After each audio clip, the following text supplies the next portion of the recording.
we definitely had a huge fight in an underground arena. And this underground arena is located in this is in this underwater city. It's actually called the city of underwater. Humans do call it Atlantis, but you have yet to meet any humans here, specifically Branza. But mostly elves, yes. yeah, elves, a couple of goblins. Goblins do take up a lot of the space here. There's aquatic uh, beings, both bipedal or uh, simply with fins. And you've even met the water draconic being that is sort of a chimera that is friends to dogs. You've probably hung out with them once in the week that you guys are essentially doing your training and you level up. On the time for the training, whatever time you how much training do you have for your firearms at the moment? McClean. Well, I love my character sheet. Okay. Whatever that is, also add. No, I need to know how much it is because I don't remember how much it was. So if you could tell me before I could check my notes, that'd be great. Regardless, as we were doing essentially a pickup mission, just going to get some stuff that Ali has left behind in her original place of stay. Specifically, I believe it is called. Well, yeah. No, let me not guess. Let's go to there. Let's find out. Yeah. Here's another picture of the city underwater. One with a little more detail. So yeah, the Narrowbarks Harbor itself was where,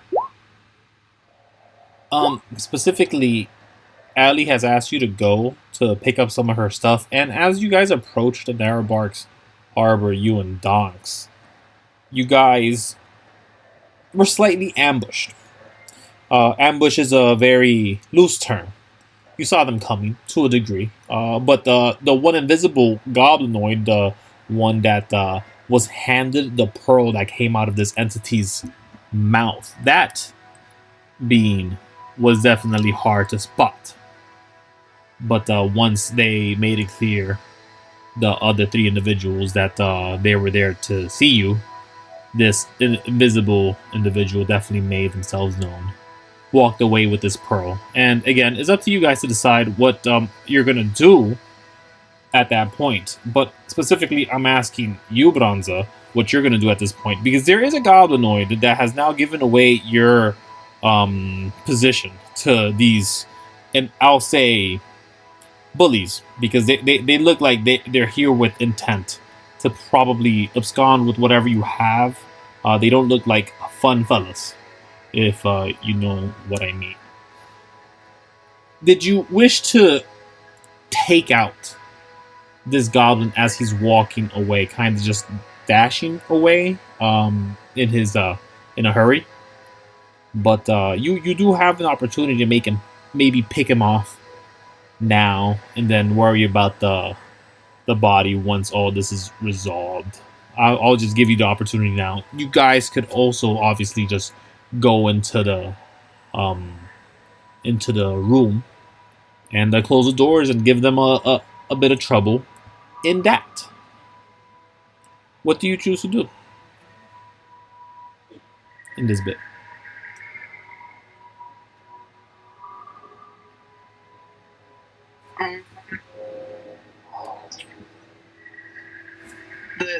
The one that absconded with our thing. It's this one up here. Yeah, he didn't take anything of yours. The ones who want to possibly thieve from you are the ones that are in front of you. He was handed a pearl that came out of the mouth of the one in front of you. The one taking the charge, the lead.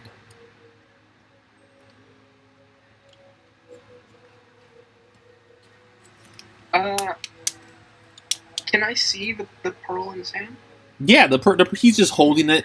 He looks like he's tucking it away as he's dashing away. Can I try and shoot it out of his hand? No, you can't. You'd have to No. either stop him.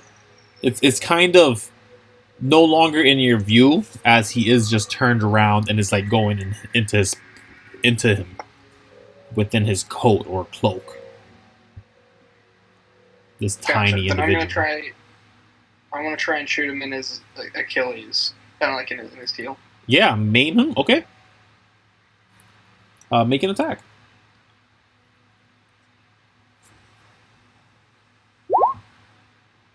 17. 17 is gonna hit. Do you now? I will say, this is a one-off because it shouldn't even happen with piercing damage. You don't have an intent to kill with this, correct? No, I'm trying to shoot him in the ankle just to stop him from moving. Roll damage for me.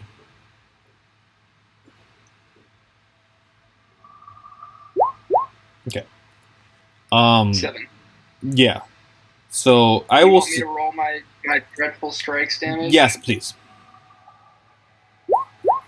Perfect. 3 psychic. So I will say that you have successfully halted him. So if he is trying to move any further, he has 1 round of figuring out his situation where he cannot move. But the next round, on his next movement, he'll have half movement from this point on. But before we go any further than this, Kuiko, I already said it wrong. I'm sorry. Kuiko, this is what's gonna happen. So sorry. It's a habit. You are in the middle of training with Alice in a ship. You have finished your bout around, and maybe it was a bit of a stressful day, but it was a good day. Could you roll a Constitution save for me?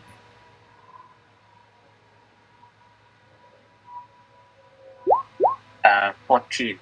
Great.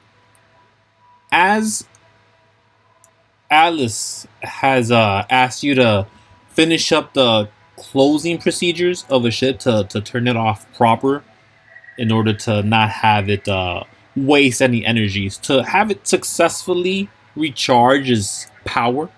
This gallia light, this metal that seems to somehow hold the charge of either the geothermal powers of the planet itself or has some kind of access to solar. You're not sure.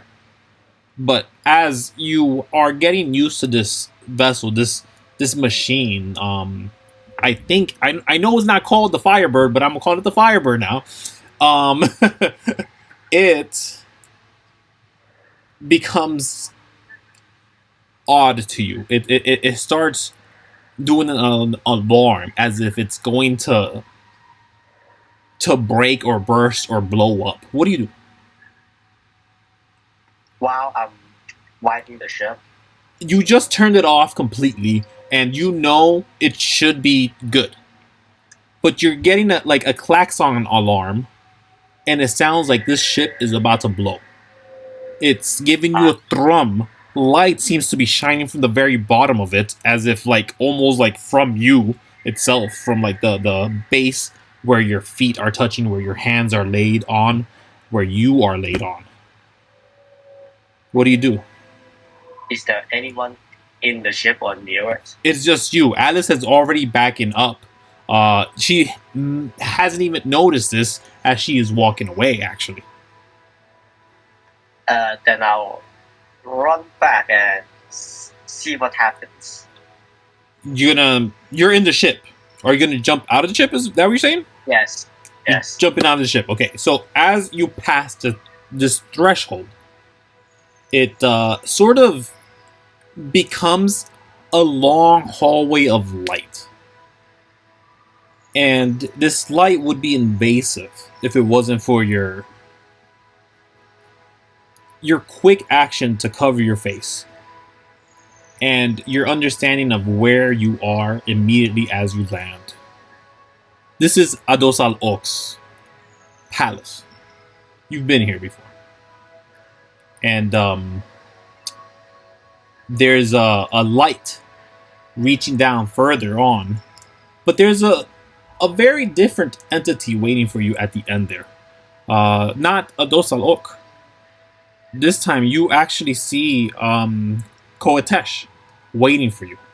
Her wings black and long and slightly etched with gold armor around it. And then the left side has the opulent, feathered, and sharp wings. And they're massive compared to her body, just as they were when you first witnessed them. And they seem to hold out their hand, and you immediately are right in front of them and at the door. And Koatesh actually just speaks to you, and they say, "Kuiko, we don't have time. They need assistance. Will you help?"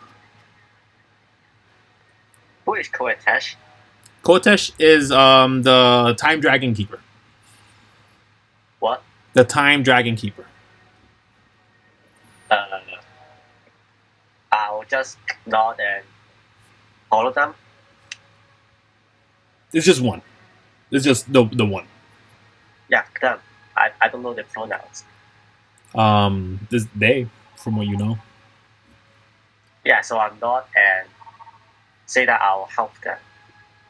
Okay.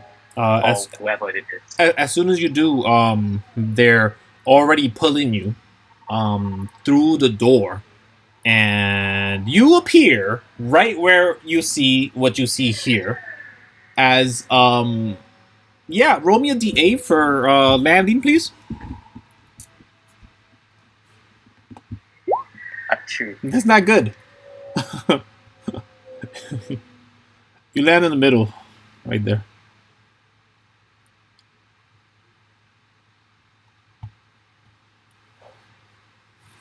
As all this occurs, McClean, you're striking at the individual that is down, and roll initiative at this moment, please, everybody. But you watch as Donks sort of becomes like a shadow. It sort of has him floating in the same space where you did see him, but it's almost very similar to how you've witnessed the boon that Philip has used before. But this seems scattered and uncontrolled, and almost as if he's still in the same position, yet cannot interact with you. So currently, he doesn't exist. Wait. I'm confused. Can you recap that real quick? You, Kuiko, have just been thrown into a space that you don't recognize. You are in the middle of an ocean. You should not be able to breathe here. Water bubbles fly out of your mouth as you do so. Furball is here with you, so do bring them out. You can put them right there next to you. And you watch as this very confused individual is there. You just saw an arrow fly past behind you. You're not sure what the situation is. You may roll an insight check. Branza, this happens. What do you do?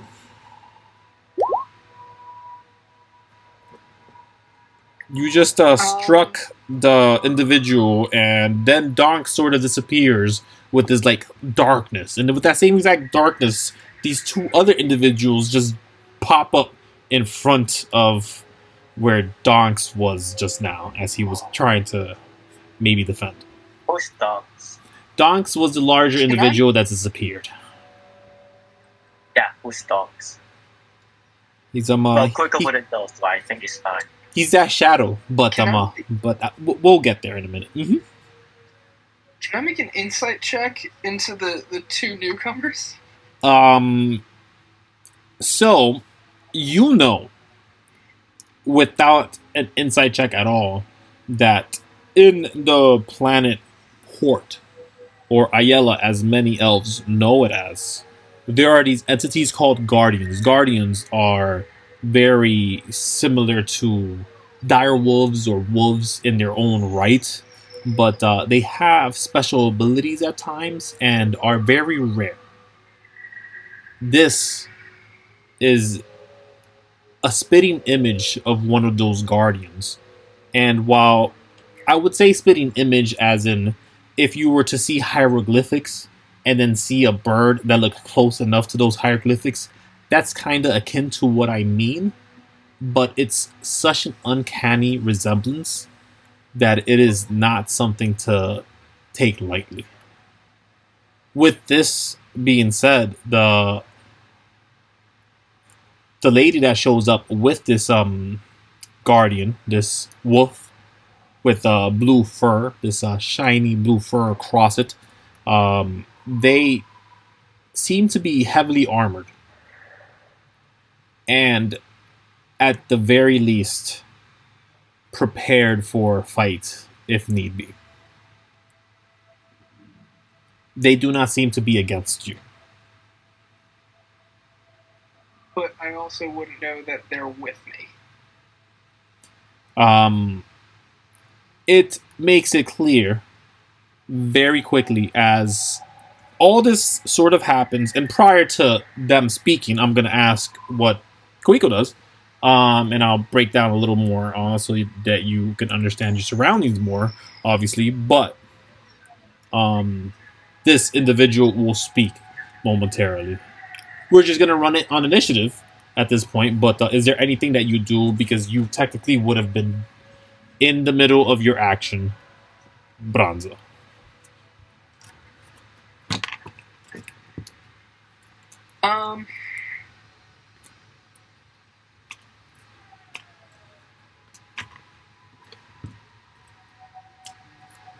I'm just gonna shout to the goblin trying to flee that I already put the arrow in. Try and stand up, and I'll put an arrow in your head. Okay. I'm like trying to feign a calmness, but really I've lost all control of the situation. Okay. That is understandable. Yeah, it is. Okay. I'm just How do you gonna. spell the dragon time? Koatesh is Koetesh. Is right here. I don't know why I was struggling with that. Okay. Wow. Danny, 21 initiative. Yeah. 13. For Branza. No, 11. I got an 11. Yeah, I read your last initiative for some reason. I don't know why I was doing that. I'm like, what? I'm like, well, I'm erasing the 13. What am I talking about? I don't have dice out. So that's fun. Here, I can't neglect this screen, so I'll roll it here. 2 different d20s. That is not good for you guys. Oh, it's okay. Okay. Ooh, it is not good for you guys. Okay. Kuiko got beat for initiative. Somehow. Okay, that makes sense. Does it? Maybe one thing gets higher than the 21 initiative category. I mean, it can happen. So it doesn't always happen. Okay. We're nicely spread. Right. So here's what happens prior to any of that. Nothing. Kuiko, do you do anything?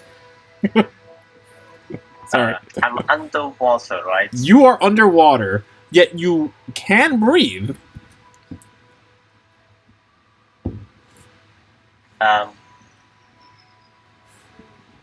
For this time, Kuiko is going to play around, scared that she would drown, along with Furball. You're not scared of it. You're unconcerned, in fact, and you feel a bit as if the worst is past you. That's what the con save was for. It was for several things, but still. Shouldn't it be wisdom save? Nope. Different thing. Okay. I'm going to look back and forth between Branza and these are goblins. That is not a goblin. That seems like a massive sea creature thing. Okay, that makes. Then Kuiko look between Branza and the massive sea creature thing. Yeah, there's an elf behind you. There's a little shadow thing of a being that seems like. It seems like Kowatesh is currently protecting them with a wing to you. Like Kowatesh is standing next to this large, massive, hulking cat being, and they're just protecting them with a wing. They're barely visible there. Like I'll put them there just for the reference if you guys really care, but do not uninteractable piece right there. Can I discern what Kotesh is wanting Kuiko to do? From looking at her. I mean, you could ask her. She's right there. I mean, you see her. I just look at her. If she doesn't do anything, then she just seems protective over these two individuals here. Most specifically, the larger one, for some reason. Wait, Branza and this guy? Yes. Both of them? Yeah, she seems protective over both of them, but one more so than the other.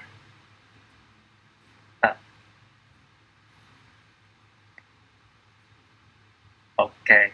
Out for the sake of role play.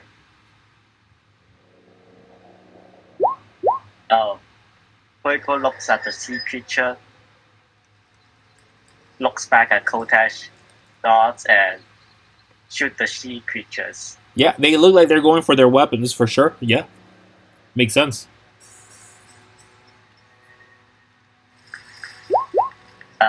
24 to hit.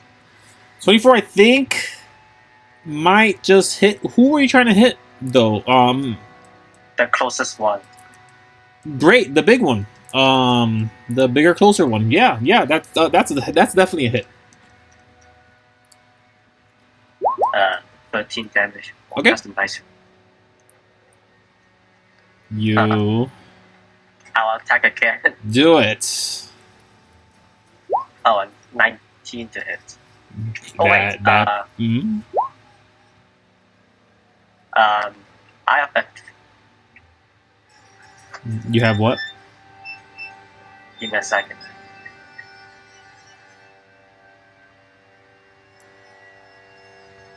I have advantage. You have advantage? Check this code. Ba-da-ba-da.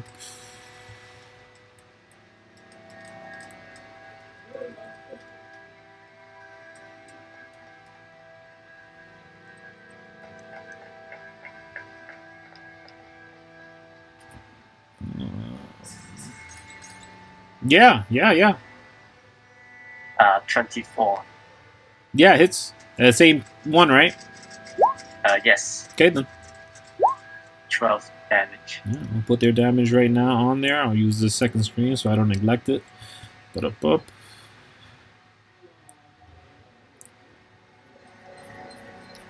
And that was a total of a 13 and 12. The front one, the one that's going to speak at the very moment, right after her attacks, which is ironic. The big red one or the big green one? Red one. Gotcha. I think. Yes. 25 I'm just doing points what of D&D does. damage. Just attacks random. 13 piercing, 25 points. Okay, gotcha. Boop, boop, boop. All piercing. Oh. Piercing. Okay. Grand. At the end of your turn, because I'm assuming that's the end of your turn, do you do anything else? Can I run back via footage? Of course, yeah. Do you want to be behind her, next to the other individual, or past? Just next to them? her. Great, yeah. They're just kind of floating there, almost as if part of the individual's space. Yeah, as all this happens, the one being struck, he's beginning to speak, and then he's pelted twice, right at the chest area. You watch as there are just these hard thuds, doof, doof, and the arrows are stuck upon him, and he grabs one and kind of just pulls it out with no concern at all, and drops it, and he says, what did he say? What bow are you using? Kuiko? The longbow. Okay. A normal longbow. Okay, yeah, okay. Then as you're as they're hit with these strikes, they kind of just smile, and they don't smile because their face is unmoving. As you realized, it is actually a closing mouth. As it does this, so it just closes, and the entity does speak regardless. And he says, "Ah, interesting. I would have preferred more, but wherever your friend went, at least I have another individual to take advantage of." And they kind of just slowly walk up. I guess they could walk all the way. Right to... Yep. Right to Kuiko. And they're gonna make their first attack.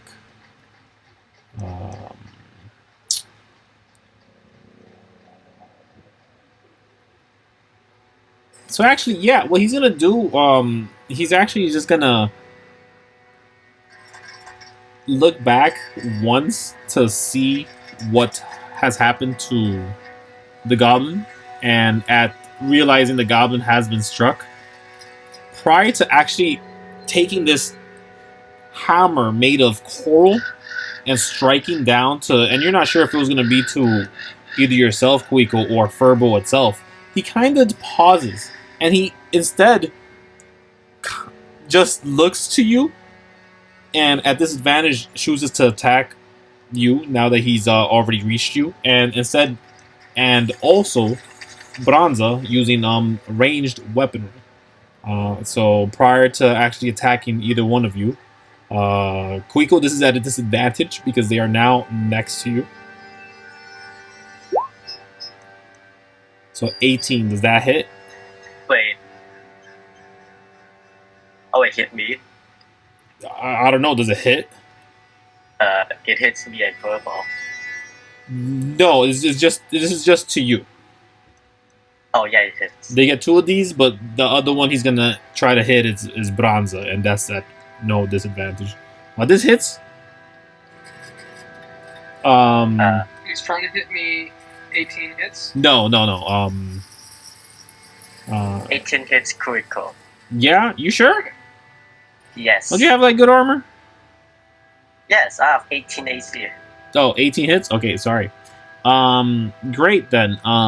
You take 5 piercing and 4 poison damage. And as long as this thorn is inside of you, you are suffering under the poisoned effect, so you have disadvantage on attack rolls and ability checks. And also, they try to attack you, Branza, and this is not at disadvantage. with a 21. Yeah, Wait, yeah, that hits. So yeah, that's The a five 5 is- piercing and 6 poison on you for that. But that is the end of their turn, and it is your turn, Branza. That is all they can do. You took a risk there. Wait, where is Branza?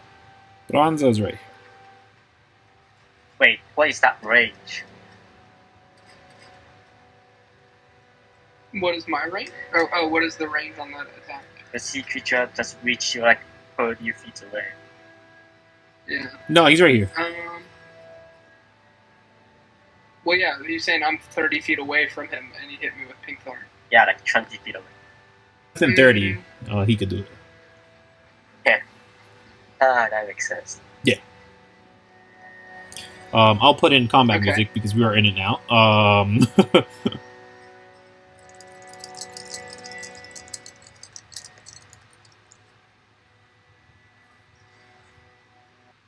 The music just cut out.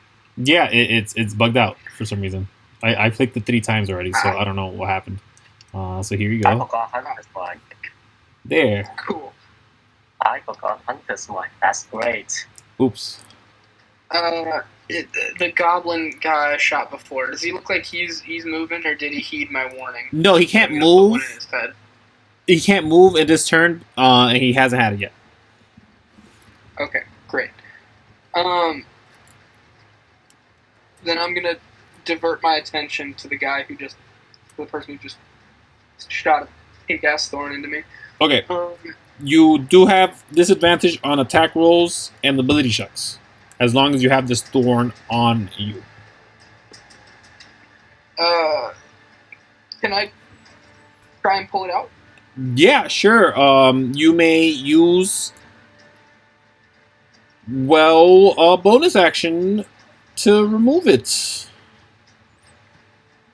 Then that's what I'm gonna do. Okay, Bonus then. action to remove it. Yeah, this comes off.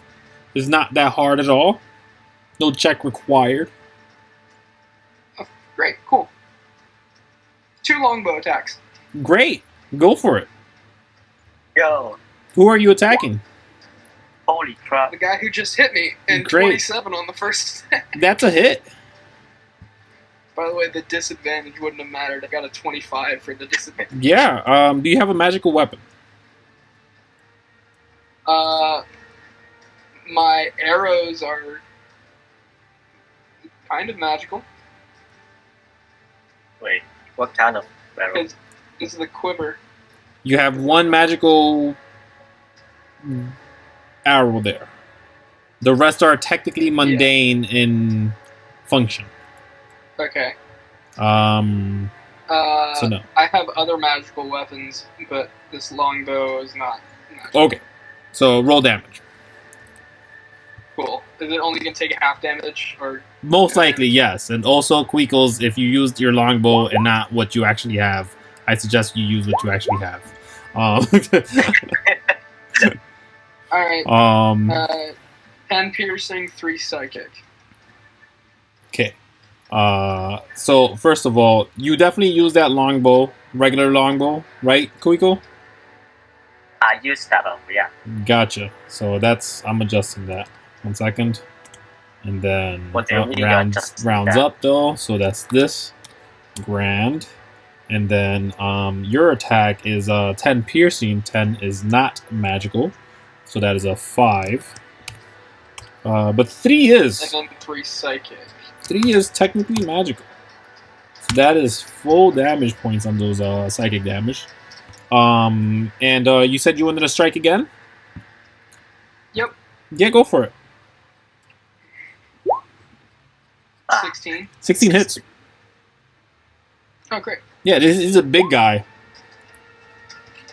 Well, 6 piercing damage, so that's only 3. Yeah. Is there anything else? You don't have a bonus action, so that's it, right? No, I already used bonus action. I'm gonna move behind this door. This door is the map accurately displaying how the door looks.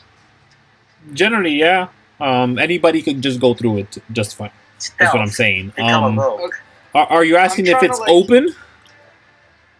I'm asking if it looks how open that it looks on there, because I want to be able to see the goblin that I shot earlier, but not be able to be hit from a direct, but be behind the door enough to avoid like, a direct hit from the guy I Right. just shot at. So he's far enough along that you could put it and take half cover with the door ajar from anybody that is generally around where the guy that you hit.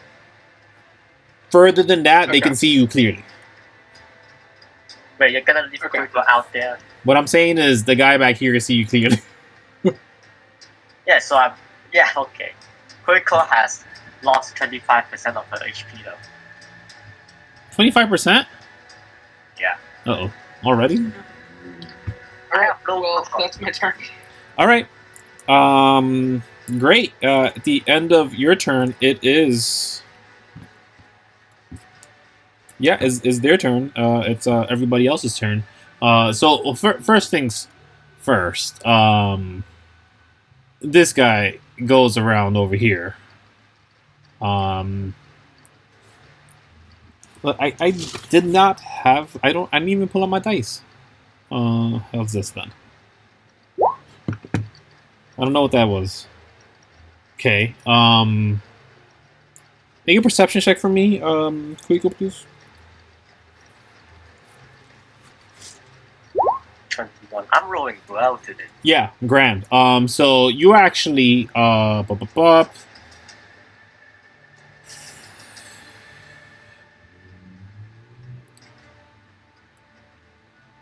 Okay, let's see. What are they gonna do? Yes. So the first thing they do, as they kind of just go behind this larger individual, and you can tell that they're trying to kind of just hide to get an advantage at striking you, and then they kind of just pop out a bit and use this kind of. It just looks like they just kind of flung something at you really fast, but I don't know if it is. So let's see. Yeah, 21 to hit. It's definitely gonna hit. And I Yeah. need you to make a DC 20 Constitution save. I can just fail. That's 5%. Yes. So you're stunned till the end of the person who attacked you's next round. So at the end of you their didn't attack next them. round, you would then be able to move.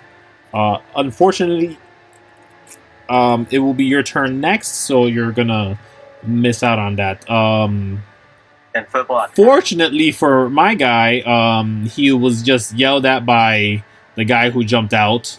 This guy, he just swims. He flies across the water in this place and kind of goes to see where Branza went. And as soon as he spots you, Branza, he lifts his fin. His fin kind of just ejects into 3 different places, splits apart in a metallic form, and restructures itself to have this sort of like sonic array looking thing with just a pebble and just a bit of a cylinder keeping it betwixt the air. And then that thing gets bright and shoots a light at you. So that's their one attack, because they can only do one melee attack. Would 15 hit? Branza? No, it would not. So yeah, this light just goes flies off and scratches the doorpost and more of the building than anything at all. But that is the end of their turn. It is Kuiko's turn, but Kuiko, you cannot take your turn. At the Football. Furball, please, Furball. Furball also had a turn last round, no? That he should have He gone. would not attack that turn. The what? He wouldn't have attacked us. Okay, gotcha. So yeah, what does Furball do in their turn? die in this one turn. Probably. Okay. Purple would attack this guy. Yeah. 26 to hit 26 definitely hits them, yeah. and 12 damage. Are they a humanoid? They are not a humanoid. 10 They damage. are massively... they're still a creature, though. So you can still affect them with your prone effect. Is that what you're meaning? No, the flavored enemy for humanoids. Okay, So gotcha, it's 10 gotcha, damage. gotcha. Regardless, they will still have to make a check to keep from being thrown down. They don't have anything keeping them from there. Do they? Nope. So let's see. Let's see what they roll like. It's gonna be like 20. Yeah, no, they're prone at the moment. They get pulled down. Ugh! As Furball grabs at them with their jaws. Is that all Furball does? Give me a second.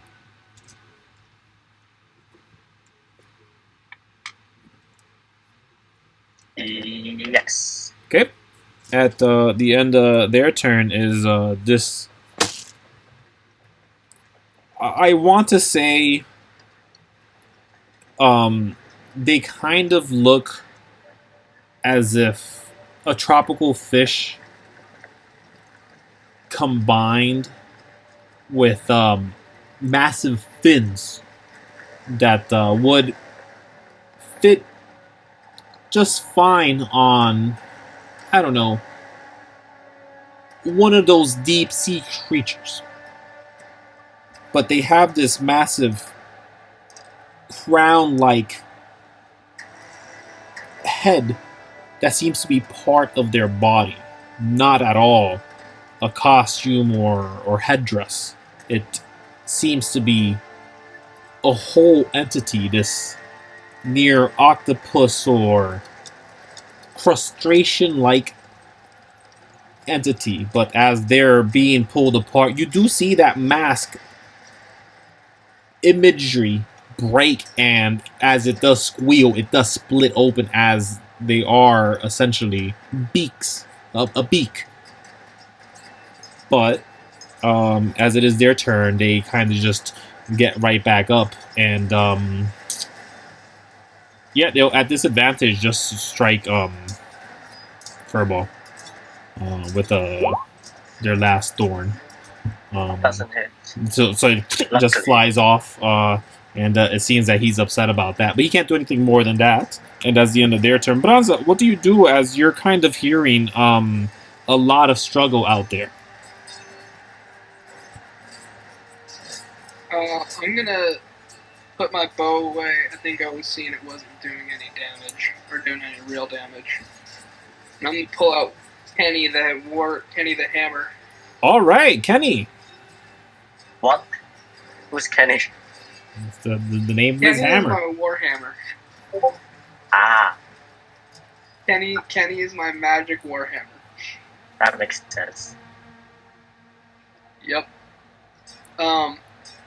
Danny, just letting you know, I have a radiation effect that I can sometimes hear inanimate objects. Wait, you can sometimes hear inanimate objects. Yeah, my hammer talks to me. That's why I named it. Ah, that's actually cool. Yeah. It's pretty funny. Alright, I'm gonna pull out Kenny, and I'm gonna charge at this big red guy. But as I'm moving, the goblin, has it started to move yet? No. No? No. Okay, great. Then I'm gonna charge at big old red guy here. Yeah, I'm gonna hit him with Kenny. go for it. That sounds so wrong and it's so hilarious.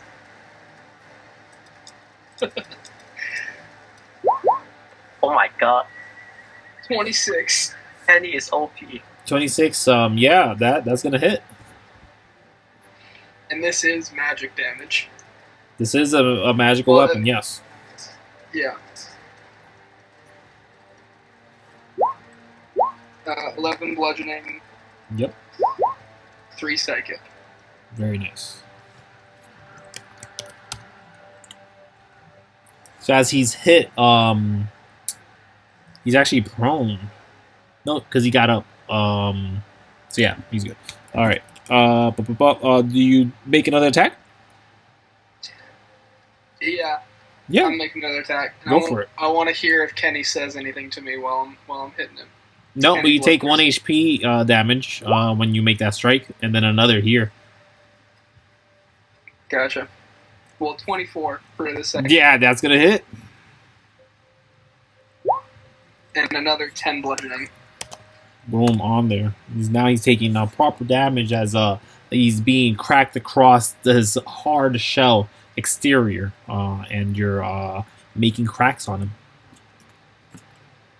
Yeah. Is there anything else you do? Damage here. Yeah, it's just 1 HP per strike. So it's nothing. That's cool. Yeah. Is that the end of your turn?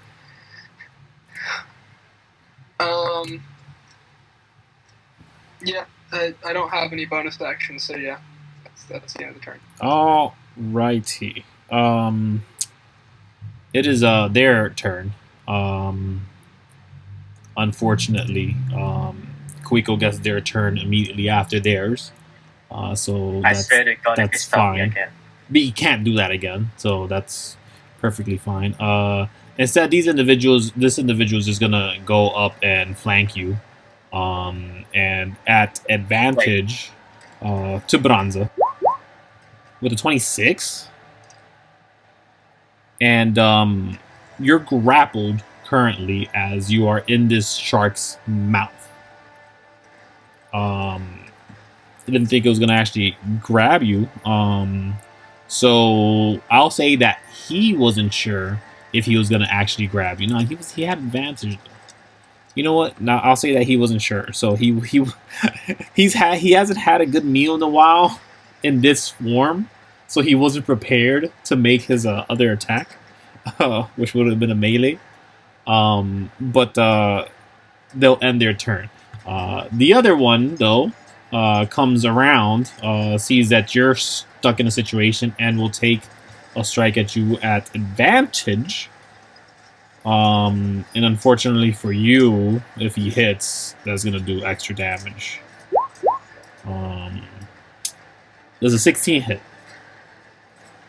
16 exactly hits. Okay, and since you are flanked, they get 3d6 additional piercing on top of that.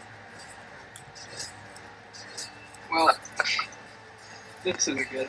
I have a plan. So I don't know what that is. It is 12 total of additional piercing damage on top of the 10. 8 of being slashing, 2 poison. That is the end of... Well, I came out of my cover and immediately took like 30 damage. You're okay. They end their turn, and Kuiko, it is your turn. You are no longer stunned. Okay.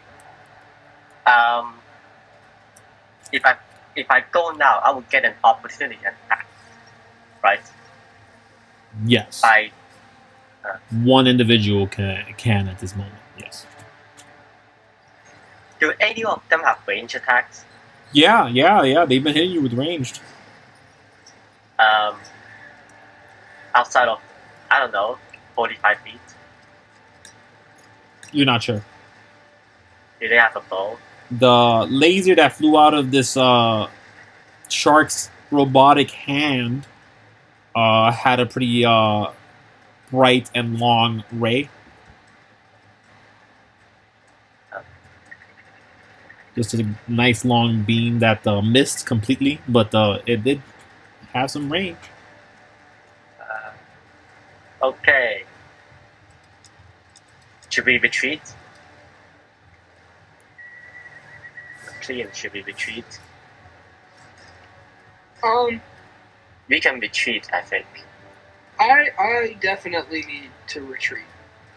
Okay, let's see. I should be able to go. Are you 110. physically? Is Kuiko saying this?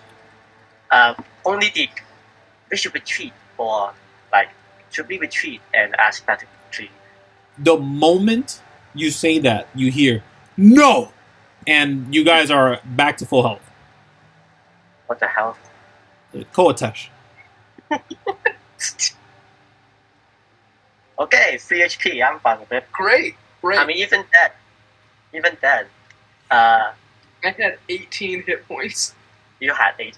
What is your max HP? 63. What the hell? I have 38. How do you get like twice as much as I? Oh god, right. Why do you have 38? I have 0 con because I got. There you go. That's the answer. The only 2 good stat is my dex and wisdom, and Okay. it's not even max.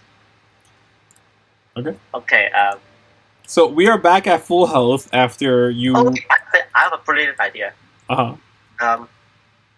Okay, so I can assume that everything that Kuiko had, he still have, right? Everything besides probably the keys that you've recently got after your 3-month break. Just the splendid one. Yeah. Okay.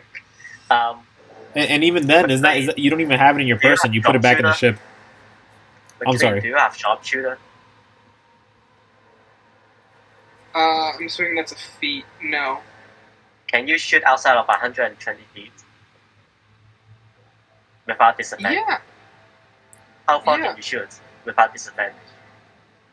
150 for my longbow. I see it coming, but I'm not happy. 100 for my sniper. Wait, Yeah, 100 feet? my longbow can shoot further than my sniper rifle. Which has the high damage? The sniper rifle doesn't have a scope. Yeah, Okay. definitely the longbow.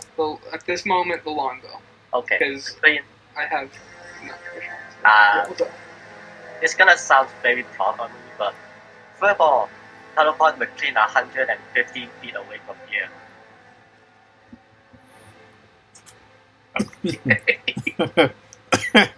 So Furball jumps on Branza. And then as you guys are falling, you're essentially thrown into... Okay, let's see. Gave him a command. Alright,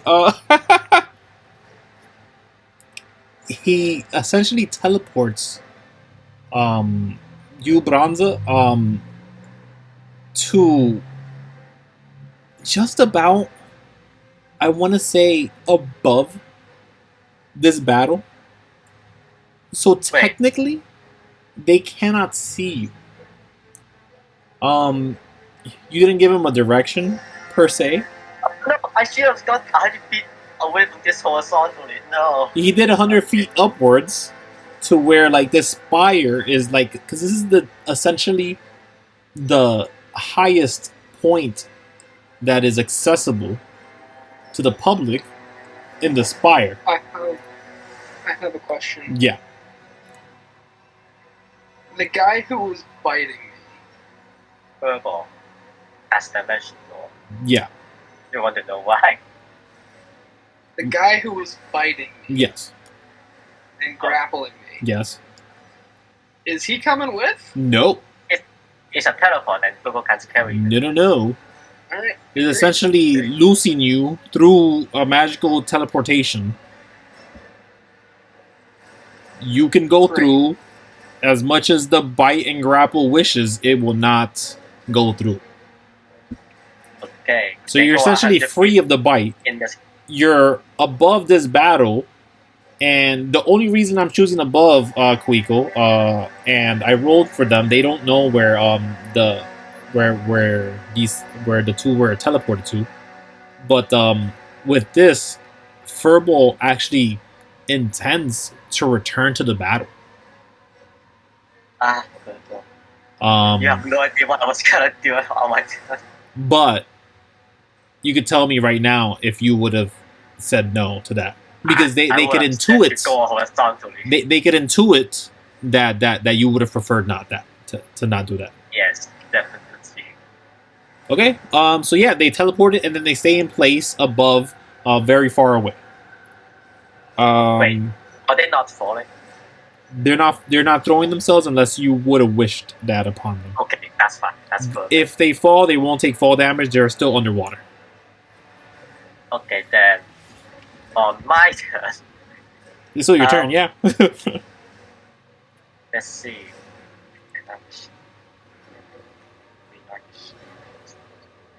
I'm going to first remove the. Oh wait, no. I'm going to use the high rise to go 60 feet in this direction. Okay. They use an opportunity attack at disadvantage. Or do they not? They do not have disadvantage. Are you at all? They are prone. No, they got up. They got up. Only takes half movement, and he didn't move anywhere else. Are you concentrating on anything at all? Not yet. Then they wouldn't waste their time. On striking at you. But what else do you do? You use your high rise. You use your movement. And then I'm gonna cast Spike Rope at the center of where Branza is on this map. Okay. Alright. And Hey, then, you have spike growth too? yes, it's the best spell for dealing with great levels. Yes, it is a great spell. Okay. And then I don't have the sized spike growth on this map for some reason. But let me get it. 1 second. It should be literally everywhere else. Anywhere else. Everywhere else. But regardless, I can assume that you're going to put all of them on there. Yes, right in the center. Is there anything you do after that? Yes, so I'll wait for you. So they're centered upon it. I'm going to grab the asset just to grab it in case it is pertinent. What is the DC for seeing this again? For seeing? What's it's For perceiving it. Yeah. For perceiving it. If they move spike growth, they take 2d4 damage. Yes, unless they could perceive it. But they go on top of it, they don't even perceive it, they just take damage. Yeah, but they could avoid it if they see it. If they are on top of it, it doesn't perceive it outside. They can, if it's only if they're outside of it, they can avoid, they can see it before entering it. If it just spawns on top of them, it doesn't do anything. You can't avoid Yeah, I can argue that anytime anyone takes damage for any point, they'd want to assess their situation. But let me see what it says here.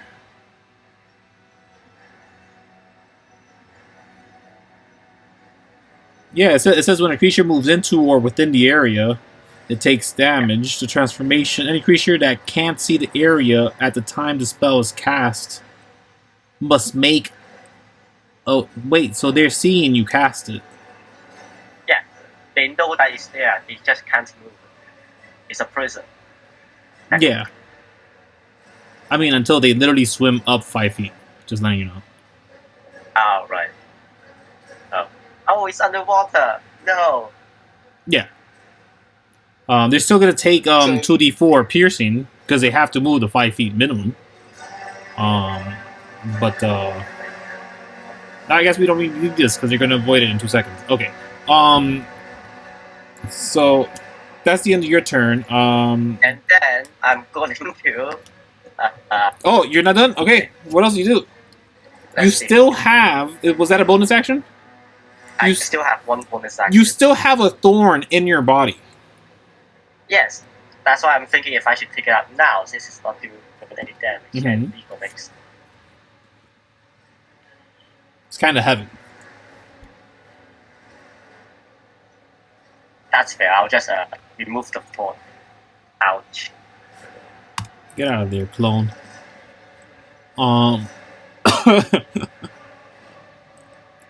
We'll put these guys up here. Nope, not there. Let's put them. Let's put them there. Yeah, there's good. That's fine. That's fine. And again, that was 150 feet, right? Yes, 150 feet. And what are you doing with the end of your turn? I'm staying there. I have nothing else I can do. Are you using that bonus action to remove the thing or anything else? Yes, I'm using the bonus action to remove. Great. So then you removed it, and you don't have advantage on stuff because you're no longer poisoned because it is no longer on your person. And it is now the guy's turn, the boss's turn, who yells out and says, "It doesn't matter how far you go. I will leave with your stuff." And he kind of just floats up, taking the damage. So you could roll the 2d4. And then Wow. and then he swims for 20 feet only. Because you did it to him. Ba-da-ba-ba. Why are you acting like that? Okay. That is magical damage, though. So it is a straight 2. Okay, at the end of their turn, it is Branza's turn. Branza, what do you do as you're watching this trap has gone off, and they're now swimming to avoid it, but you can see that they at least were struck by it.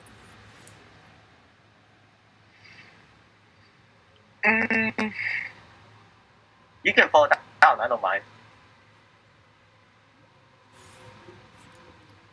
I think I'm just gonna put away Kenny because I'm 100 feet in the air. He's Can you drop it? Drop Kenny 150 feet above the ground and then hit someone. That's going to be terribly hard to hit, and it's going to shatter my hammer. Oh, wait, what is it even made of? It's a magical weapon, right? No, I'm just gonna pull out my actually. Wait, it's underwater. Never mind. I'm gonna pull out the longbow again and take another 2 pot shots. Okay. Yeah. All right. Before you take these pot shots, you are under the sleepy condition, correct? I'm under the sleeping condition? Yeah, you're under. Your rests take a little longer. Oh, yes. Okay. Yes. One of my So you've been having dreams left and right, up and down, actually, and you've been seeing an image that's very similar to the one that's on the ground, but this one is inverted. This one is bright. This one is kind of like touching a hot stove after it's been used, but it's no longer hot. It's just warm and alerting. They have held out their hand to you. In these dreams, have you reached out to them? In the past week, every night, a hand has been held out to you. This burning hand. It's a burning hand. It's a burning body. It seems like they're made of the sun. This hand, this woman's body, the silhouette. Have you reached out to it in your dreams?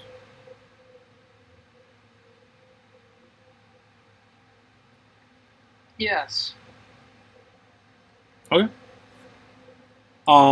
in this point of desperation, of worry that your bow is not gonna do the damage, you see it again, and like a split second, it sort of freezes time in place.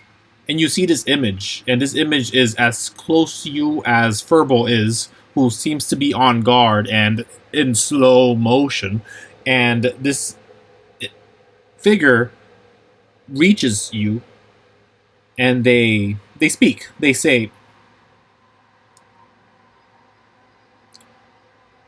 the sleepy elf. I figured not to find one of you here. Not in this state. I can offer a change. I can offer a power. It just needs to eventually end. Piercing Ayala's bark. Do you accept? In this hand, it seems solemn and almost desperate to be lended aid. Almost more desperate than you.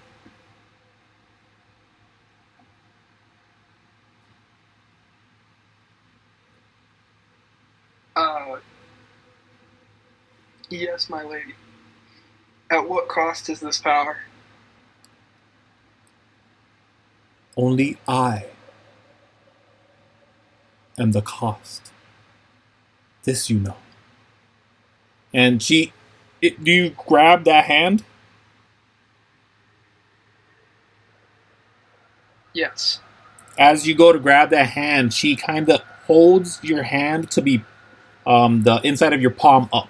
And she closes that hand, and in there, that bow that you have is engulfed in fire. And yeah, you got a magical bow immediately now. It's a +1, and it does 1d4 fire damage on top of your piercing.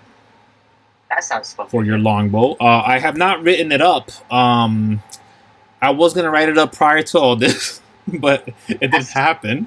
And I wasn't sure if it was going to happen, but now you do have a magical weapon that you may utilize in this fight. As time kind of... You said it's a +1 bow, and it's 1d4 fire damage? 1d4 Extra fire. 1D, on top of the 1d8. So yeah, is whatever longbow, piercing, and then 1d4 on top of that. Of fire. And as she closes that, you can tell the runes across this newly etched on your current bow. You can see that there are 3 runes across it. They are without any light or glow or magic. You can sense that this could be there's growth to this bow. There's ways to empower it.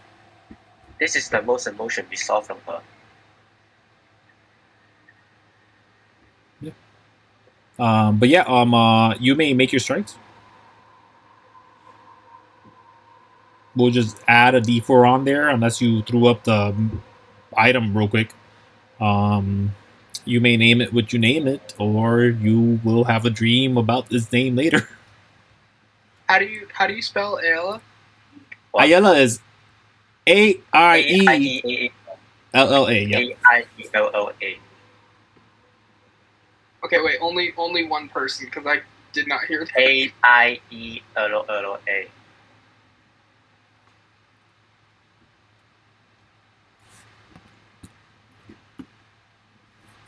That both sounds familiar. Got it. Yep. Right. You may flavor how you want it to look.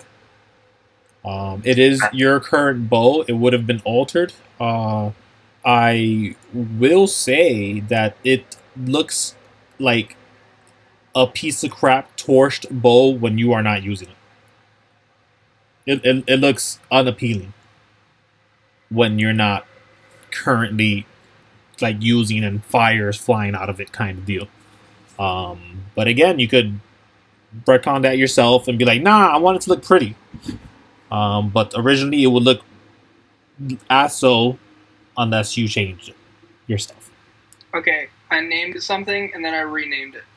Okay. But whatever. My first attack is a 28 to hit. That's gonna hit. Wow. Wait, who are you hitting? Red guy. Okay. I don't know if we ever got their name or You didn't. The weird sea creature. Never asked. Yeah. You know they want your crap, and I mean, if he would have seen this magical weapon come out of nowhere, he probably would be like, "Oh, I definitely want this stuff now." Oh. I'm kind of glad it didn't happen in front of their face. But yes, 28 is gonna hit. Go ahead, roll damage on that, so you can take the full damage of 10 piercing, 4 psychic, and you haven't add the fire on there. It takes 1d4 fire. If you use Hunter Smart, you will get another D8. 1 for the fire. All right, damage. everything counts. What was Wait, that? it's 10, underwater. 15? Okay, gotcha. It's underwater. Doesn't the fire just... Underwater. I like that you knew that, Danny, prior to it being applied, but it's minimum 1. Magic fire. It's minimum 1, so yeah. Okay, that's... Yeah. It's got one. Even if that, it's minimum 1. we round up. So, is that the end of your turn, or do you make another strike with this I have a flame second bow? attack. No, I renamed it again. You renamed it again? I love it. Action though. Ashen Bow still strikes. It is true. 16. 16 hits it. Yeah. Yeah. AL is Ashen Bow. There you go. 'Cause Murderous. You said it like looks burnt up. It went not in use, but it's Yeah, it's beautiful and it does on 16 fire. damage. That 10, you also +1 to the damage with a +1 level. Oh yeah, Oh, it's +1 damage. it as is. well? It is a +1. Yeah. Yes, it is a proper It's really magical good. item. You now do more damage than I do on average.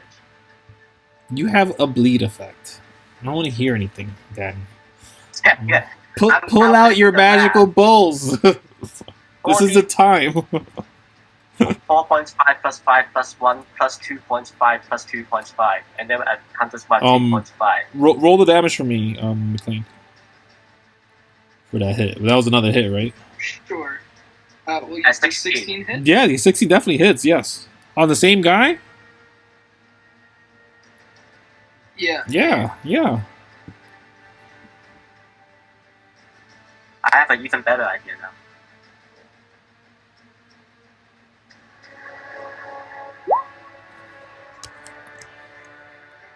Okay. Wait. 9 piercing, 2 fire. It's not Alright. +1 strength. It's +1 dex. It should be 13 damage. I don't You change the damage I to don't know what I did. strength. Touching it messed that whole bow up. Yeah. Change Hold the up. damage back to dex. Okay.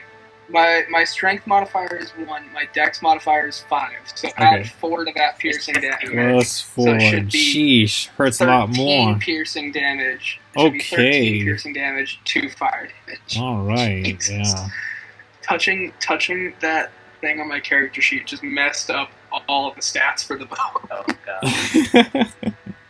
So this guy is bloodied for sure. At this point. Yup. He is bloodied. Is it the end of your turn? I mean, I'm at the top of a spire. Yes. Okay. At the I don't think there's any movement I could really do. alright, let's see if these people will find you. Hey, that's pretty good. What's his modifier? Ah, Plus you 11. suck. What about you? Oh, okay. Yeah, I think that's good enough to spot you. That means that's gonna get annoying. All right. So first thing that happens is the shark individual is gonna literally get grabbed by this guy, and they start flying. Essentially, he could do 50, so he could do 100. He's large. He can carry a medium creature. With his strength bonus, he's good. So yeah, he could do 100 with his dash, and then this individual does a bonus action dash to get to you, but he doesn't do much more speed. So they're one of them is 50 feet away from you. They have to dash on the ground. I swear to God. They're actually swimming. I swimming dash. Yeah, he would not be able to do that if it wasn't a swimming dash. The shark. The rogue individual seems to just be small and not have that much speed regardless. But currently, this guy is on you. He's 50 feet away. This guy is probably around the way as well. Maybe. If he does his bonus action to dash, I guess he could get. Yeah, they're both literally around the way from you, Branza, and Furball. At this point, Furball sort of prepares and might actually think about holding an action. If they fall back down, they touch the spike, bro. They're not jumping off. They're not moving from where Branza is. He's seeing that he has two opponents. You only have one. And you said to help him, but it is your goal currently. That is all their actions. Kuiko, what do you do? Can I swim? Yeah. You currently your swimming speed is half your running speed. That makes sense. But so if I use the broom, is it still 50? I'll say yeah. Okay, I'm not gonna use the broom because flying is not affected here. You could swim, but you could tell that flying is just like also flying out there. It's putting on my shield onto my back. A action. Where is it now? Like on the side of the backpack. How is it on your side of your backpack? Because I'm not using it on my jetpack. Yeah, I mean, but like the backpack can't carry it, is what I'm saying. Wait, where the hell does she put it? That's what I'm saying, is like you can't have both. Unless you are adamant on dropping the shield whenever you use the high rise. Okay. The only way it works. So unless you can say that like you don't have it because you already used your high rise, unless you say that it's on the floor, just hanging out last where you were. Those are your two choices. Either you didn't have it, or it's on the floor next to this guy. Then I'm gonna run 30 feet down south, and then I'm gonna cast Hunter's Strike. Oh fuck. And then I'm going to use my... Okay, for the sake of wolf, I'll use my longbow for one turn. And that a double natural. The impossible shot. Yeah, roll that damage. Are you using longbow again? Just a regular longbow? Wait. Oh, I clicked the wrong thing. Oh crap. No, you tell me. It's fine. I'll use the longbow for this shot. That is a 19 damage. I mean, just roll the ivory heart damage and then we'll double it. Okay. It doesn't take, yeah. 13, 7, 34 damage. Hold on. Easy. We double the dice. That means that's... Wait. 5, 10, 4, 5, 5, 8, 23, 29 damage. Okay, I do see it there. So there's... Okay.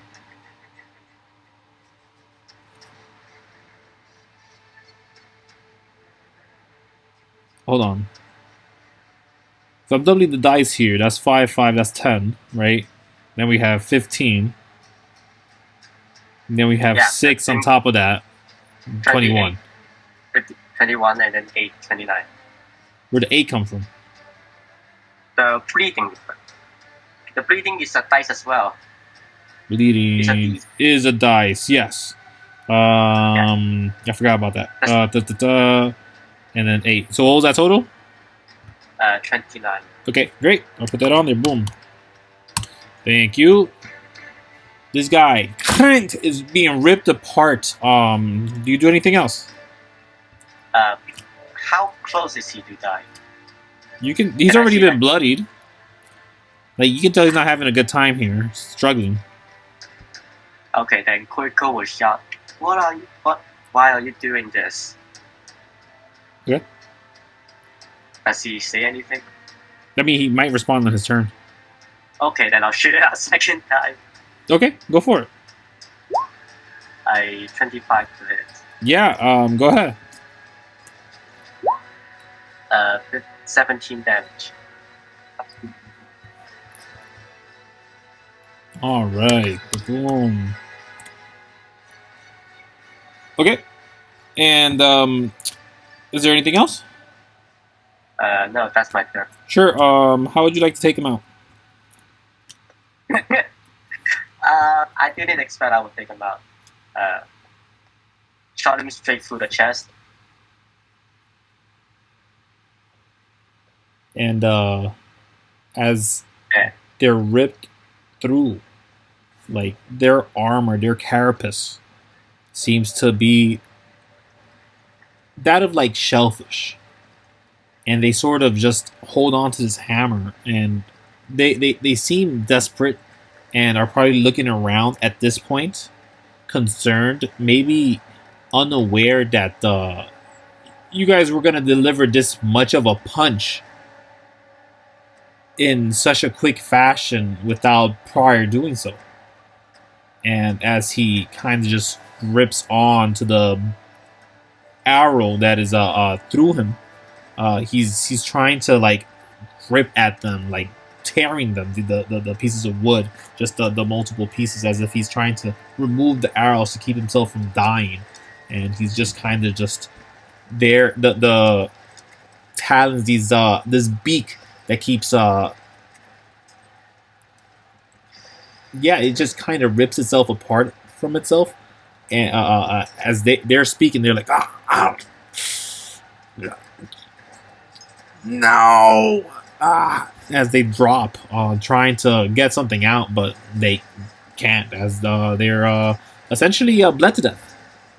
At the end of their turn, because I guess they don't have a turn. Branza, what do you do? Let me double check, make sure he doesn't have a turn. Okay, he doesn't. You see two individuals rushing towards you, and Kuiko has taken out the one that was on the ground. Or sort of ground. Can you roll 2 d4 for me, Kuiko? Because these individuals would have taken damage as well, still flying off of your spike rope. Still 4d4? No, just 2 d4. I'll just apply it to both of them. Nah, just one stack for both of them. It's fine. Yeah. How the polar opposite. There you go. Jesus. Don't want to ruin your math, but these individuals are healthy, rushing towards you. But yeah, what do you do, Branza? What is your goal? Red person's dead, yes? Yes, he got taken out. He dropped. It kind of looks like he dropped. Yeah. Great. Just gonna take my time. Put 2 more shots into Shark Face. Shark Face, yeah, go for it.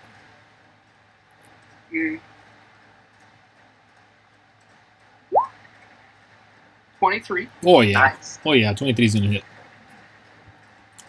And I'm gonna hit him with Favored Foe as well. Okay.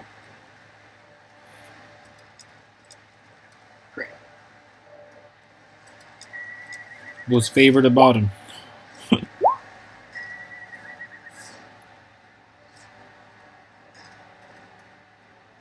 Oh, that's cool. What's favored about him? It's favored that he's the one I'm going to target for a little bit, and he's going to take some extra damage. Right. So it's literally Gotcha. Hunter's Mark. Yeah, pretty much, but it's it's my ranger feature. So it's a worse Hunter's Mark as a feature. Or a better one. Yes, It's Eh, 1d4. and it doesn't cost a spell slot. Ah, that is true.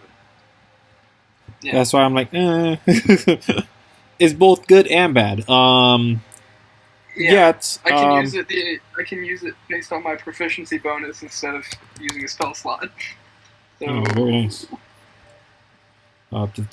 This is 4 alright, so psychic that's- and then 3 favored. Plus 7 on there. yeah, so Gotcha. 15 piercing, 4 psychic, 3 fire, for 22 total damage on the first hit. Okay, it's just regular fire, not anything extra, so that's on there. Grabbed. Alright, are you gonna do another strike or anything else on your turn? Yep, I got one more shot. Go for it. Is it shark face again? Yep. Shark face isn't 21. happy then. Yep. No, that's Say gonna it. hit. That's gonna hit. For sure. 9 piercing, 3 fire. Right. That 3 fire again. Yeah, for some reason that D4 really likes to land on 3. It's a good number to land on. Better than the 2. But is there anything else you do? Do you have a bonus action, or was that your favorite foe? No. No. So you have one. Oh, favored foe. It's It's just not free? even a bonus action. It's just when I hit a creature for the first time on a turn, I can apply it. Look at that. Boom. That sounds familiar. Yeah. Wait, isn't that just Roll Slayer? Like add Wisdom Say again? modified? Isn't that like Roll Slayer? Add Wisdom modified to each hit? That's one of yeah. them. That's oh, different you though. choose that, right? Did you for your ranger stuff? Did you do the Yeah. player's handbook features, or did you do the Yes. optional feature? Yes. Yeah, I did the other features instead. For my ranger. The broken ranger is what he's saying. We took like Not one. the broken. This is the broken ranger. I know what you're doing. It's alright.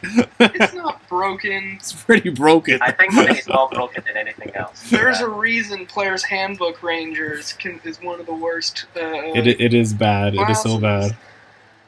But yes, Yeah. I think me and the DM took like at least 3 hours talking about what to do with the ranger of Kuiko. As Beastmaster. It was fun. But yeah, is there anything else for you to do, Branza? Nope, I'm just chilling. Okay. Right. And at this point, these suckers arrive right to you. This guy does not. They swam 75 feet in one turn twice. He swam 100 foot in one turn. The shark. Oh, makes sense. This guy can use his bonus action to get to you as well. So they can just get to you. That's it. And verbal attacking. Furbo will definitely attack. Would you have held the action to attack? Yeah, verbal would definitely have held the action. That's Shark Boy. Attack Shark Boy, please. He would have gone there first. 21 20, you guys are just murdering these fellas, Is it a by the humanoid? way. That's definitely gonna hit. Yes. Is it a humanoid? Not a humanoid. No. Okay. It's still a creature, so it still has to make a strength check. But his strength is pretty good. And it saves. But as he does get to you, there's a couple things that happen. One, they're not gonna attack the doggy, unfortunately. But this guy, having had a taste, he's prepared to strike you if he lands his bite. And yeah, 28 probably will land. And then he just goes for a slash as well with his claws have turned from being a weapon that could shoot light at you into becoming more this kind of jagged claws that don't belong on a fin, but seem to just Is be. that 15 damage straight? That is a 15 piercing for the bite onto Branza. 2d8, Jesus Christ. Another. So I'm hit with another latching bite. Yes, you're grabbed on and grappled with it, and then he makes the strike, but he misses as you flail around, trying to not be devoured by this thing. And then the other guy makes an attack, and that's 24 to hit. Technically, you aren't next to the guy, but you are in a square 5 feet away, so you are next to him. So he would add 3d6 unless he has disadvantage. And he does not have disadvantage on this attack. I cannot save you beyond this. Don't you dare So die. So I'm getting hit for another 20 something damage. something like that, because he has to roll 3d6 piercing.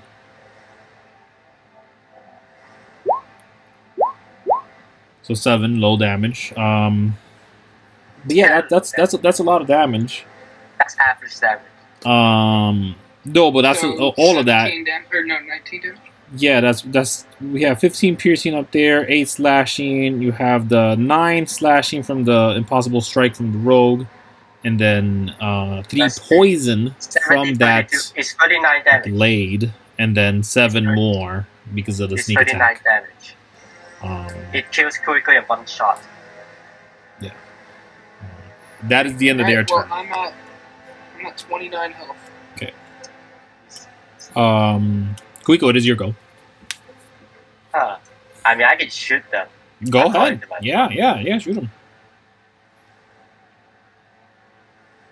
Do you want to move your hunter's mark? Are they in range? Wait, I have another stupid idea. Give me a second.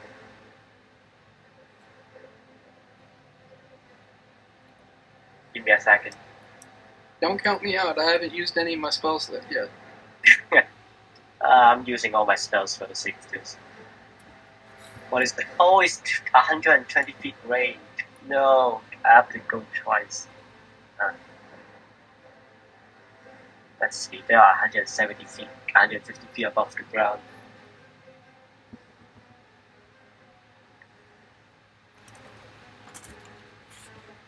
I'm going to swim up 15 feet. And Purple is going to attack. Wait, for now Purple is going to attack. Just for now. 20 to hit. Yeah, that's gonna hit. 12 damage and strength save. And this was to the shark? Yes. Okay. He saves. Don't know why he's rolling 2 of them. That's annoying. But, how much damage was it, you said? 12 damage. 12.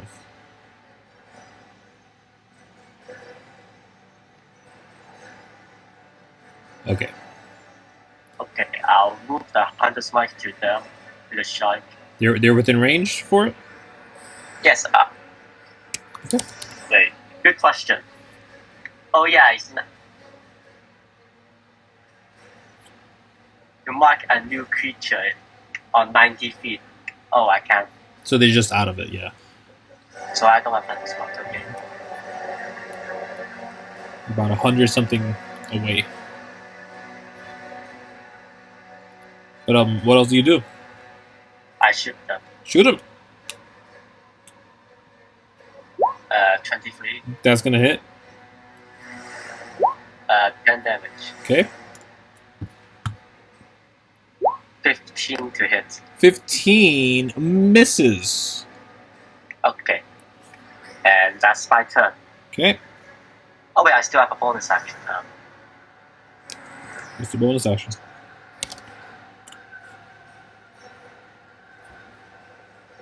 I don't have anything. Okay, that's fine. Okay. Who have you struck last with Oh your? wait, another question. Hmm. Would I be level 6? No. Okay, that's fine. Okay, then that's my turn. Are you doing it for movement? I get bonus action dash at level 6. I'll allow it. Okay, then I can change my entire plan of tactics for that entire turn. Because now I'm in range. But I'll do an extensive dash. I'll move another 30 feet up. Then you would have gotten your hunter's mark, right? Or no, because there's a bonus no, action. Hunter's mark is 90. It's another thing. Oh, okay. All right. Then Branza, you are surrounded by these two individuals that seem to be in their element, at least one of them, and it may be a dangerous situation to stick around for long. What do you do?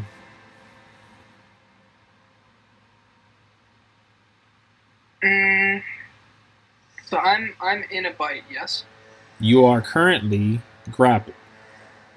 The save DC 17 strength check. Great. I'm just gonna Misty Step. Perfect. Oh, nice. You could be 30 feet away from them. Which direction do you go? Further from Kuiko? Closer to Kuiko? Parallel to them? Aren't I just like right next to? Oh wait, where's down there? I'm just gonna go. I think 30 feet behind, like 30 feet directly towards the shark. So like there. Okay, yeah. That I would warn that going that direction would be swimming, but for you that's doesn't matter because you still have the same speed, right? Yeah, I have swimming speed equal to my walking speed. Yeah, so I just want to make sure that you know that this would be out in open water. That moment when swimming speed actually matters. Yeah, and I'm gonna take another.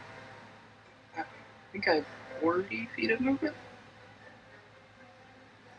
Yeah, I'm gonna take another 40 feet of movement back towards Kuiko. Okay.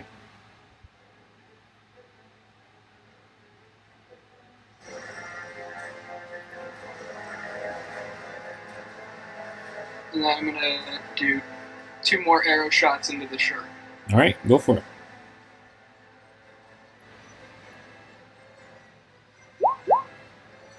$23. That hits. Oh wait, I never rolled a con save, did I? For you're concentrating. Oh, okay. Roll for it. What's the damage that you took? Oh, you lost it. I don't think it matters. yeah.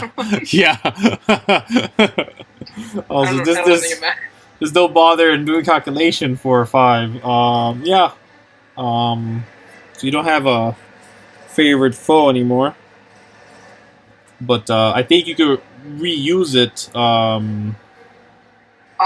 I could if I wanted to. Yeah, I'll reapply it. What is it? How you get like how many times a long rest? I can use it the amount of times I have proficiency. Yeah, so look at that. Yeah. You may. Yeah, equal to proficiency bonuses. I gain all extended uses finishing a long rest. So yeah, I'll just reapply it. Wait, Turbo is alone. Oh no. Yes, that's what I have this dice in my hand for right now. No! Wait, how fast do you fall in underwater? Not that fast. Is it 10 meters per second, just like the feather fall? Okay. All right. Okay. So, that's 14 piercing, 3 fire, 1 psychic. That is 18 damage. Yep. Yes, it is. 18 damage to the shark. 100% 18 damage, and there is no deductions there. What are you talking about? As And then another one. Yeah, go for it. Kill him. 28 for the next attack. That's gonna hit. Who are you hitting? The same guy? Big guy? Yep. Go for it. I don't feel like AC matters anymore in this game. It always hits with plus 10 to every roll. For me, for this bow, These it's plus guys 11. aren't armored. Not Bring relative. your decks. They don't look too armored here. Alright, 14 more damage. 14. Boom. Yeah. This guy is looking bow very, plus very 11. concerned. Is that the end of your I cast turn? Fireball. Do you? No. Okay. I mean, you can make an Arcana check, see if it works. No. You got to hit 40. Yeah. 40 Arcana check. Yeah. Anybody could do a 40 Arcana check, gets a free fireball immediately. Even stealth at level 10, I can only get a plus 20. Okay. Okay. I don't think on TV can do that as well. Branza, you end your turn, I though, can right? give you... Yeah, that's fine. Okay. You gonna say something, Branza? You can give. I was gonna say, if he needs a high stealth check, I can give him plus 10. But Oh, passive on trace, right? yeah. I was gonna pick that, but I haven't leveled up in like 5 sessions. Actually, since the New Year's. You did a double level up. I don't want to hear anything What do you mean about double level up. You went from 3 to 5. With the Queen? No. Wait, that happened? No, from the Princess, right? Yes. Which is pretty much the queen. But anyways, this thing is pissed off.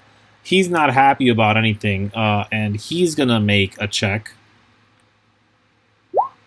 And Furball may make an attack at this moment. Oh, are they leaving? No. Furball just makes an attack as he goes to grab Furball and idiotically goes straight for the mouth. And that's a crit. It automatically kills him. I don't care what the damage says. He literally dies right then and there. At that, the rogue still strikes at Furball.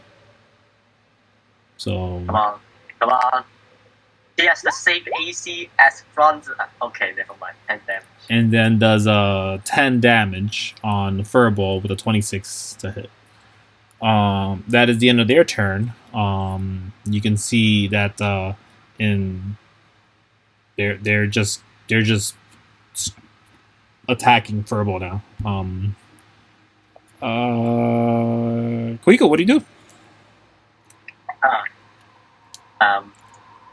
I don't have Misty Step. That goes 150 feet. What Misty Step goes 150 feet, though? No, it doesn't. Misty Step goes 30 feet. Yeah, I know. But you said 150 feet. I'm like, what? That's not a Misty Step anymore. Okay. That's a Misty Ladder. It's a Misty Is this guy a humanoid? No. Okay. Then I'll... How damaged does he seem? Untouched almost. Oh. Okay. Furball. Wow. Furball, fight. Furball goes for a bite. Wow, almost choked off this water. Oh crap. That is a 18 to hit, 8 damage. 18 hits. And that is a 8 damage. 8 damage. All right. All right. Anything else? DC 11. DC 11. Yeah, the strength one.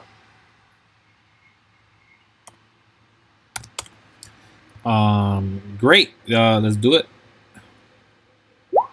Exactly on 11, and he has no negative modifier. Okay. I'm gonna shoot him twice. Only twice? Sure. I'll take it. A 29 and a 12. Okay, 29 hits. That is 10 damage. Okay. Another 10 damage, and he is not happy about that. Oh, okay. All right. That is such. Put up. Is there anything else that you wish to do at your turn? No. No? All right. Furball shouldn't die next turn, according to my calculations. Well, it is Branza's turn, so we'll see what happens. Branza, what do you do?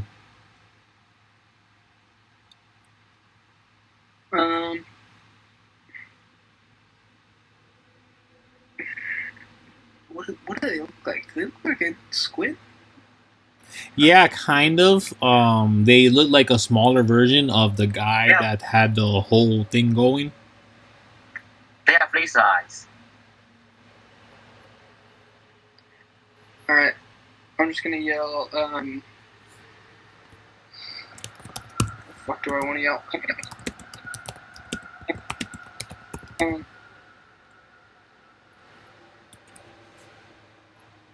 I don't know. I'm not gonna yell anything. I'm just gonna shoot him. Okay, yeah, shoot. I'm not quick enough to think of things to yell, so I'm just gonna shoot him. Okay. 25. 25 will hit, yeah. Because I don't think I've rolled lower than a 20 on an attack in a while. How nice. For you today. Tomorrow may be not so good in the rules. Let's see. 14 damage. Okay. Anything else? Second attack, 23. Oh my gosh. Yeah. Another 14 damage. Okay.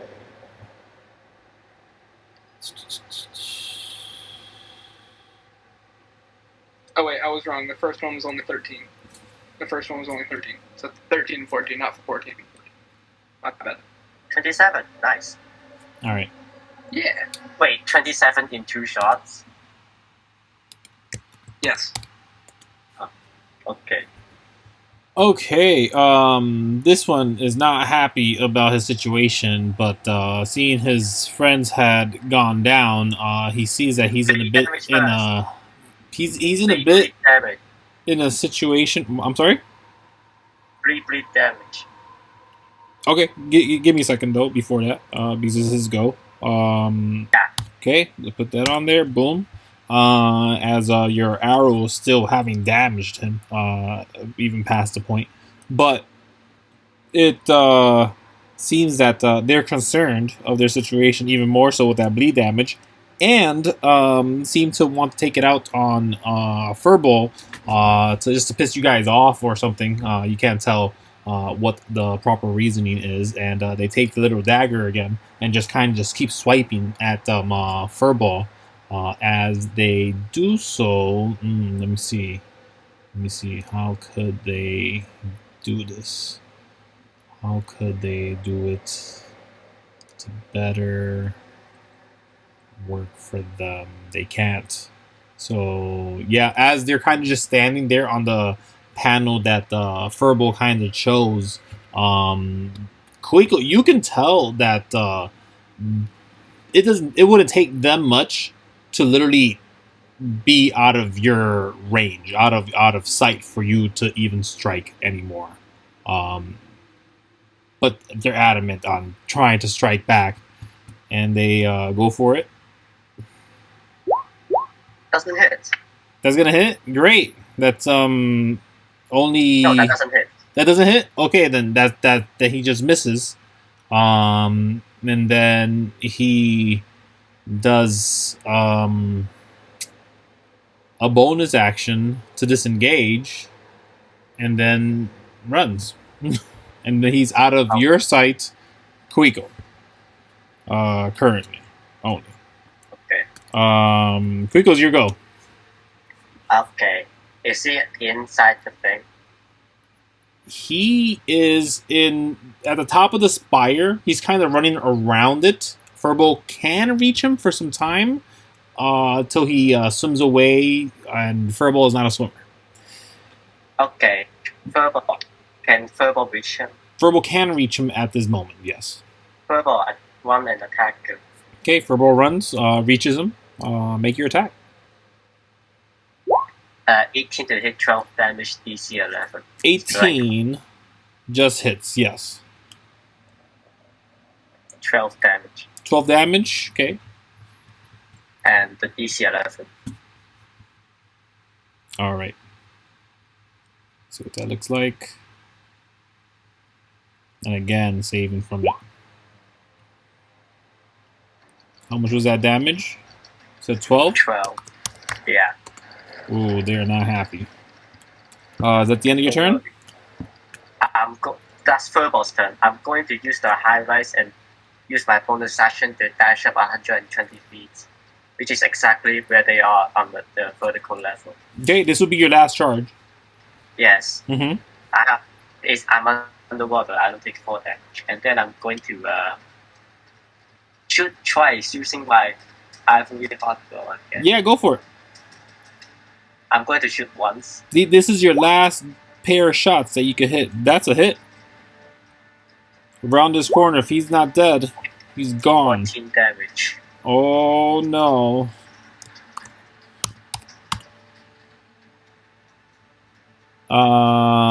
Yep.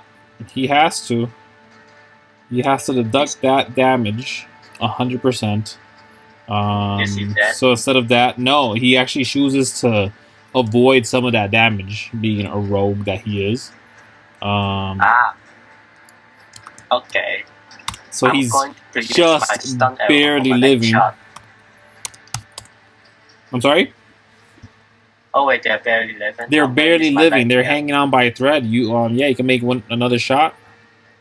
lightning arrow. Lightning arrow? I mean, Yes. they're not lightning arrow worthy. And I'm afraid of what it'll do in the area around Furbo. It's just 1d6. That's what you said. Yeah, but it's lightning in the water. Oh, that's a great point. Everybody here will die, is what I'm Please saying. please don't try me. 20, Please don't fight 20 Furbo. 25 hits. Please roll ones. Please roll ones. I did roll a 2 and a 5. Oh, and he bleeds 10 damage next turn. Yeah, he's dead anyways. As you take him out, he's gone. Okay. How do you end him? How do you take him out? Right as he passes through the corner. You what? What happens? She just shoots him while he's turning the corner. Okay. Right. Then once that's done, Branza, what do you do as your go? They you see the rogue run around the corner, and you could intuit that they probably were taken out. But last you saw them is they were kind of just booking around it. You may make a perception check to see. The goblin. Towards the goblin? Sure. Is he still there? No, he is not. What goblin? The goblin. I should have been checking. Yeah, the goblin moved as soon as he realized that everything was messed about. The one who threatened him got teleported away. He's like, "This is my time." Could you though make that perception check for me as you're looking down? Sure. You 22. see about 500 feet away is the individual that had the mouth that ejected into two pieces. That was his mask. This individual had gotten up and is leaving, but you still see him probably like 500 feet away right now. He's swimming to the bottom of the city. 500, you say? Yeah, just about. Yeah. It's like us. Like you see him just swimming to the depths. And he was really heavily damaged, right? He died. You guys saw him die. Okay, I'm just gonna note that he's going down there, Mm-hmm. but I'm also gonna take 2 bow shots at him at disadvantage. Sure, you within range? 600 feet is the longbow's disadvantage range. Take your shots. Wow. Come on, go. Do it. All right. Plus 11, help me. 22. Roll your damage. Make your second attack. 11 total damage. 23. You watch as he sort of stops in place. And there's 2 things that happen. You watch in his hand, the weapon that he has just plummets.